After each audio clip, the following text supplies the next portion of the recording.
Hello, Mario. You are up first, sir. Hey Bart, how's it going? How's it going, Mario? So you got a hand here that you played, and where are you calling out of? Yeah, so this is from Encore Boston Harbor. So Oh, that's right. So is this 2-5 or what? yep, so this is 2-5, $10 straddles on. Oh, great. I love that setup when people are putting on the $10 straddle. Yeah, that game is so good. It really depends on like the time of day. Sometimes it's on a lot, sometimes not so much. Yeah, I usually this hand is from a Friday night. I usually go on like weekend nights mostly, but I'm sure the game's pretty good all the time. Yep, yep. So how deep are you for this hand? So this hand is 1.4K effective. Me and the villain are like about the same stacks. He covers me by like a couple, like not less than $100. So I'm in the big blind. The cutoff opens to 45, and I have Ace King of Spades in the big blind, and I three bet to 175. So hero in the big blind, like in the middle blind, right? Yeah, the middle blind. So the $5 blind. Yep. I think I can go like a little bit bigger here, maybe like 200. I don't know what your thoughts are on that, but Well, I mean, you're still making it like 4x. It's just heads up right now, right? Anyways, so I think it's fine. It's interesting because from what I've seen, not from an old school way, but a lot of guys like opening that game to 30 with the straddle on. So it's a kind of a fairly large open from the cutoff. I don't know what the standard had been. This was, you said, I don't know, it was a weekend night or something? yeah, it was a weekend night, and I guess most people were open like 30, 35. That's like when the $10 trial I usually do like 30 or 35. I guess a little backstory about this guy that I should give is he was definitely like a pretty drunk guy. Definitely was very aggressive, and I actually had stacked him about 30 minutes earlier when he bluff jammed into me, which like kind of comes into play later in this hand. So I stacked him about 30 minutes earlier, but then he reloaded and stacked someone else, going for like three streets of value with an overpair. And honestly, both hands, I thought he played very well, like showed down very good hands and made a thin value bet. But the image he had was like he was like a drunk guy, so he was kind of like spewing. It looked like he was spewing, but I actually think he like knew what he was doing. So Okay. So interesting background. All right. So you three bet to 175 and Stroud folds, and then he all calls. right. So cutoff calls and your heads up. So it's probably something like 360 in the pot, something like Yep. that. All right. So cutoff calls, heads up 360 with ace king of spades. Okay. Yeah. So then flop comes seven of clubs, four of clubs, three of spades. Okay.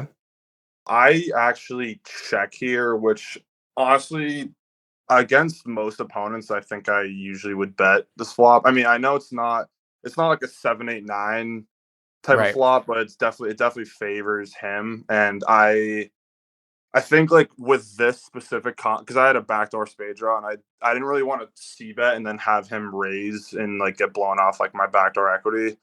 So I kind of just wanted to pot control and just see what he did. So Okay. So before you say what happened, I just want to, so it's seven of clubs, four of clubs, three of spades. And again, there's a lot of out of the box sort of even pre-solved spots. So a lot of even non-studying players, you spend a little bit of time with this and you can learn and kind of memorize like a certain board. I want to get behind the kind of theory here of why this one's probably close. However, what I would say is that if it's a mix, it would be checked more often on 7-4-3 versus like a cutoff or a button open than say if you had three bet from the big blind, like the middle blind versus say like an EP open, an early position open. And that's of course because of the fact that cutoff is going to be opening just straight opening more hands. So he's going to be defending with a higher volume of hands as a percentage of the hands that he opens. So if he's opening, say, 35%, he's defending 2 or 3 bet with like 50% of hands, he's going to arrive with way more hands than if someone's opening like 10 or 15% from up front. So with that being said, like if I was against somebody and I'd 3 bet a guy from, a UTG open, I'd be betting this flop a ton because with the exception of the guy maybe having like 7-7, he's not supposed to have like 5-6 suited from up front. So on these low boards, it kind of favors you. But the later position that somebody raises, the more they will have. Like I'm sure he's got 7-7, 4-4, 3-3, and 5-6 suited. Now there isn't a whole lot of two pairs, so that's definitely different than like 9-8-7. So with the backdoor spade draw, with no two pair possible, it still probably is bet somewhat, maybe more often than checked. But that's the theory behind it, as opposed to like you said, maybe 7, 8, 9, which is supposed to be checked off with like a chunk of your maybe even everything or something like that. Okay, so you decide to check. Yeah, and I mean, I honestly like against this guy. I guess it's. I mean, I don't know how much he knows. Like, I don't know how steady he is, but and like I don't really need to play balance against him. But I would.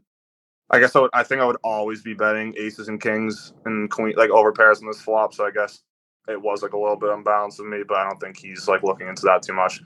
Yeah, but if it's a mix of some bets and some checks, then I mean, truly being unbalanced would be a board that's supposed to be checked 100%, that you're betting with aces and kings, which, by the way, I actually think there's nothing wrong with that. We advocate that on Crush Live Poker to play very exploitably, especially on the flop. One of the small stakes exploits is betting a larger volume of hands on flops that don't actually favor you with someone with the pre-flop lead. But I mean, if this is a mix, you're going to have some checks, some bets. But okay, so you check. Yep, I check, and he bets 75, so like very small. 75. Wow. Yeah. Okay, so cutoff bet 75. Yeah, I mean, I think that you at least have to call. The interesting part about this, though, too. I mean, we talked about how most, you're saying that you would probably bet off, most of your overpairs. The best overpair to check here would probably be like aces with the ace of clubs. And I'm just kind of thinking out loud, like say you had checked aces with the ace of clubs and now he bet 75.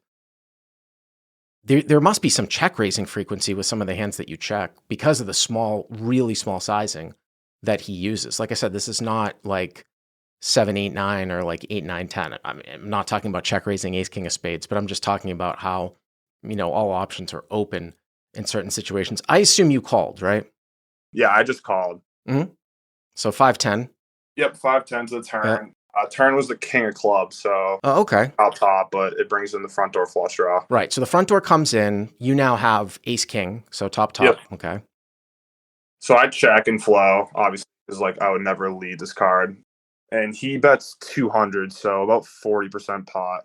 So cutoff bets 200, and now I don't think you have any choice here. Just this is just a call. Right. Yeah, here. square call. Yeah. Because I don't know what I'd be raising here. But this is this kind of like as I was playing this hand, I was thinking about your term of like the Fifth Street chicken. Mm-hmm. I don't know if this like really applies to the river here, but I was a little scared by his small sizing. Like he seemed like a guy that was like if he had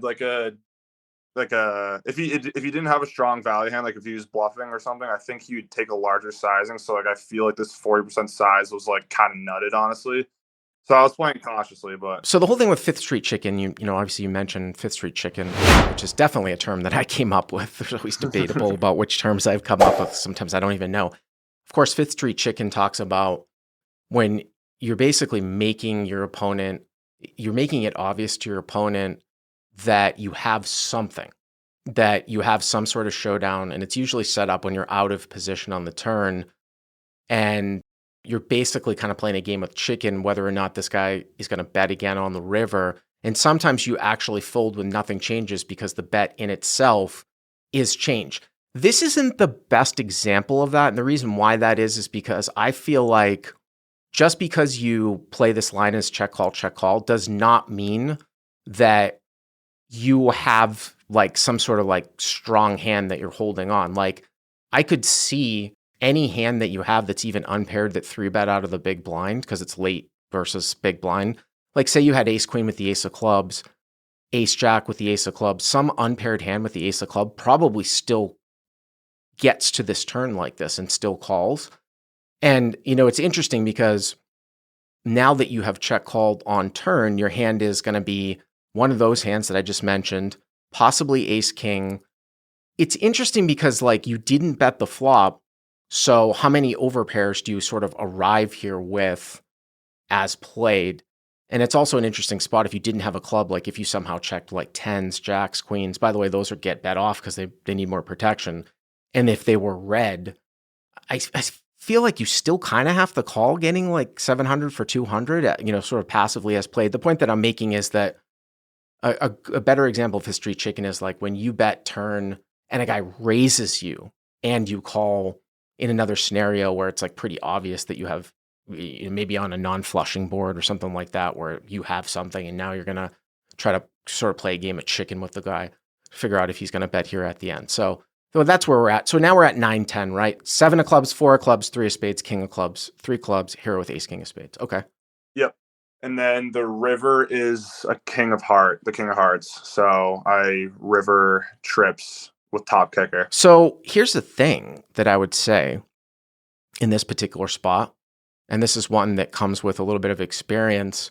Once you play your hand this way as kind of a bluff catching type of holding here, nothing has really changed. Like you're checking still on the turn with respect to the clubs and the fact that you still lose to straights and you still lose to sets. Nothing really changes. And to be honest with you, like the king isn't even actually improving your hand if the guy has a straight, has a flush, or have a set. Like you're still losing.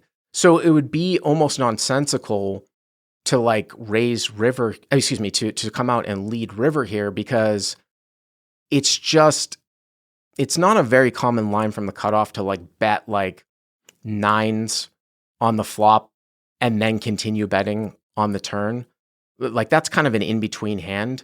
And that's a hand that you beat. So the point that I'm making here is that like this is it's a pretty obvious check. There can also be situations where you play a hand as a bluff catcher and then you somehow like back into the nuts, like in a given type of scenario, like where you make like a full boat. I mean, the board's not paired and you're still supposed to play it like a bluff catcher to give your opponent the opportunity to bluff. Then you go for the check raise, but doesn't really change anything here.